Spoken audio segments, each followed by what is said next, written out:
pour le peuple. Les instances du Parti congolais du travail en France et en Europe, une première dans l'histoire du parti et cela constitue la toute dernière étape de la campagne de restructuration du PCT après son 6e congrès extraordinaire. Ils étaient nombreux, les militants et sympathisants qui sont partis de plusieurs provinces de France pour prendre part à cette assemblée générale. L'ordre du jour a porté essentiellement sur la mise en place du bureau du PCT devront animer désormais ses activités dans cet espace.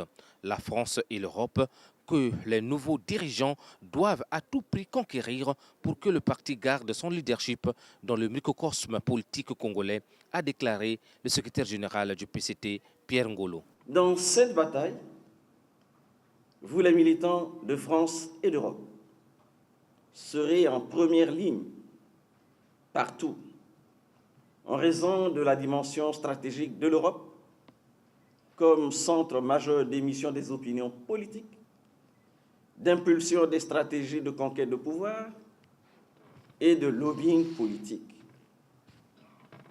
Aujourd'hui, plus que jamais,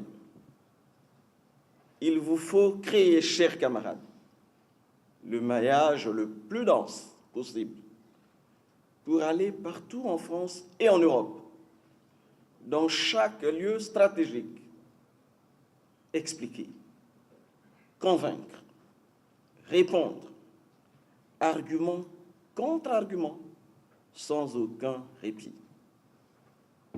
Parler aux Congolais de la diaspora, mais aussi écouter, faire remonter leurs inquiétudes, être une force véritable d'analyse et de proposition, aussi pour nourrir les réformes à mettre en œuvre.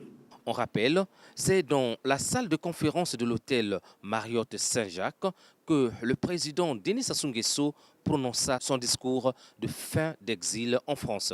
Ces lieux sont donc devenus symboliques pour le PCT de Paris.